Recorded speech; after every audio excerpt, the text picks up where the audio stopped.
This is what I teach you on the first Excel class at the university. So whether you are a rookie or advanced Excel user, hopefully I can teach you something new today. So let's dive in. Alright, so let's start with some smooth moving throughout the Excel. In case you want to speed up your work in the Excel, you want to minimize your contact with your mouse to the bare minimum. So of course, in case you want to, for example, change the sheet, you can click on the sheets at the bottom, or you can simply hit the Control and hit page up for the moving to the previous sheet, or Control plus page down to move to the next sheet. In case you are anywhere around the sheet and you would like to return to the A1 cell, that means at the complete beginning on your spreadsheet, you can simply hit Control plus Home, and as you can see, we just returned to the top left corner of our Excel spreadsheet. To move between the cells, you can use the arrows, so the right one for the move to the right, bottom to the bottom, left to the left, and top to the top. In case you got some contiguous range, that means the range that is not separated with the blank cells. So for example, this table, in case you would like to move within this table, you can use the Control plus arrow. So in case you are somewhere in the middle of the table and you would like to go to the right edge, you will simply hit the Control plus right arrow. And as you can see, we went to the absolute edge of this contiguous range.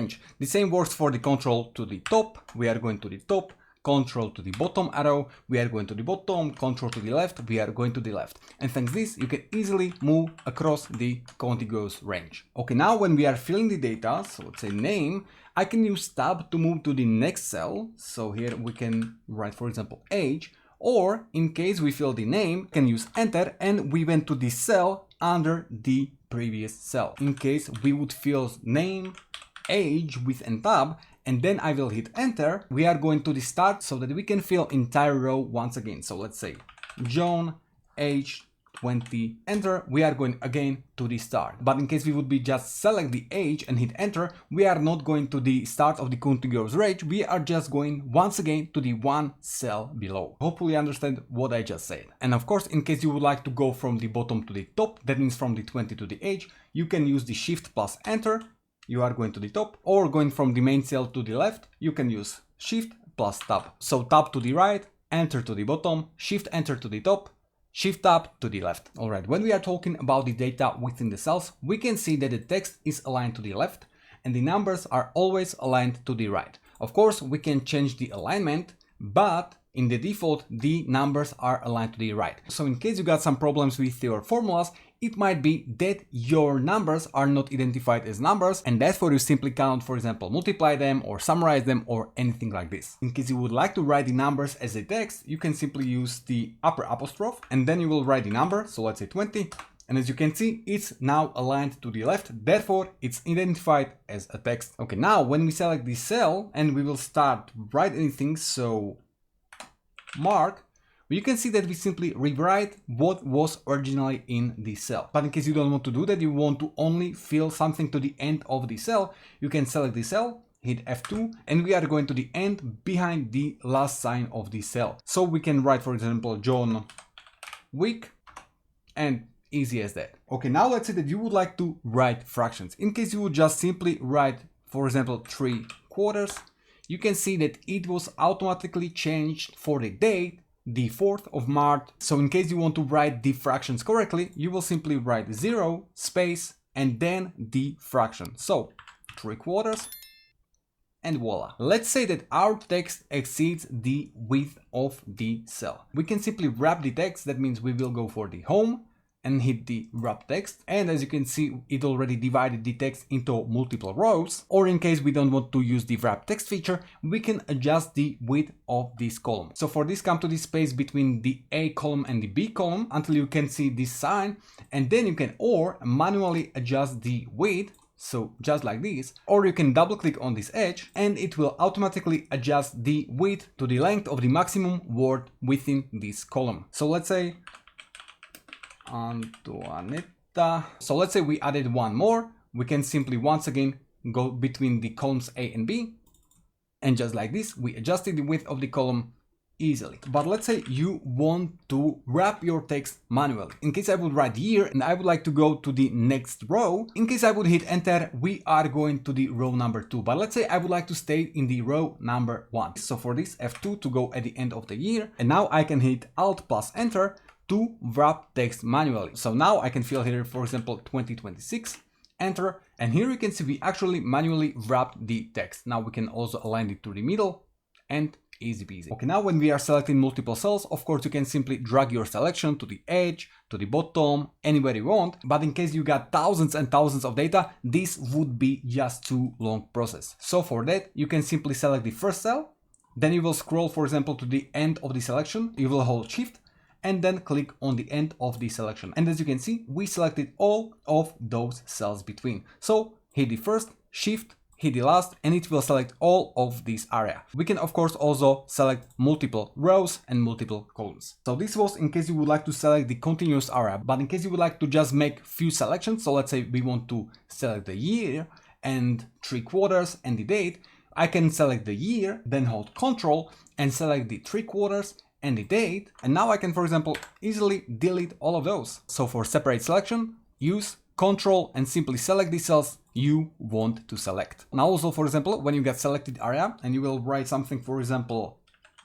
yes, you can use Ctrl plus Enter, and now the word or the number or whatever is in the every of the selected cell. So for example, in case you don't want to fill the year 2026 for every single row manually, you can select the first, the last, by the Shift, we already know that. You will write 2026 in the first, and Ctrl plus Enter, we got 2026 in every row. And in case you got a long dataset and you don't want to select all of those data within the columns or rows or anywhere else, you can hit Ctrl plus Shift plus arrow to select this specific area. So let's say I would like to select all of the columns. So Ctrl plus Shift plus arrow to the right, and I will select all of the columns in this contiguous range. And in case I would hold the Ctrl plus Shift plus arrow to the bottom, I will select all of the rows for the certain column. Ctrl Shift plus arrow to the right to select everything from this point to the right. I hope you understand. Now let's say that you would like to write the continuous number. So let's say we will start with 1, enter second, and we would like to go down to like 25. You can hold the bottom right corner of those two cells and drag it to the bottom till you will see in the small gray number that we are at the 25, or you will write the 1, select the cell, go to fill, series, and now choose whether you are filling to the rows or the columns. In my case, let's say I want to go into the column, type linear, step value 1 and end value 25. I will hit OK.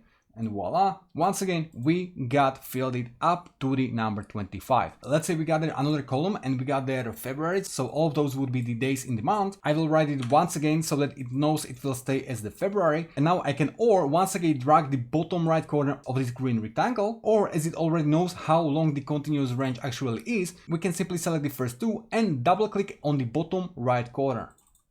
As you can see, it automatically filled till the end of the contiguous range. Okay, now we got there the freeze panes. In case you would like to freeze only the first row so that you will always know what is in which column, you can go simply to the view and you will go to the freeze panes and freeze top row. Thanks to this, you can scroll anywhere you want and you still will see what is in those columns. You can use the same thing for the first row, so you can freeze panes and freeze first column. Now, as you can see, we already don't have the freeze on the first row, but we lock the first column and we can move to the side of the spreadsheet. In case you would like to freeze multiple rows or multiple columns, you can instead use the split feature. So I will, for example, click here on the Ivan, I will hit the split, and now, as you can see, we got froze top two rows, while we can scroll in the bottom part of the spreadsheet.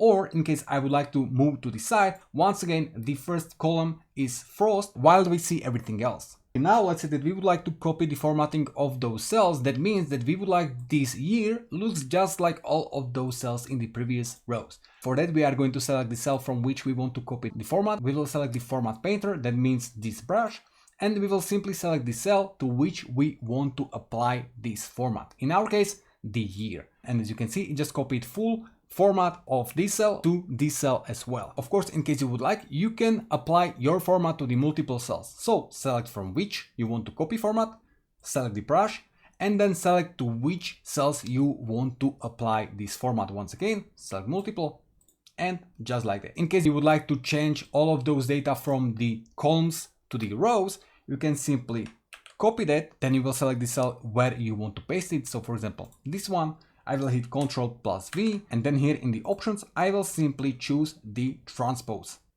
And as you can see, all of the data from the column we got now in the row. Okay, now let's say that we would like to filter. So in case I would like to filter in this row, I will select the row, I will hit the sort and filter.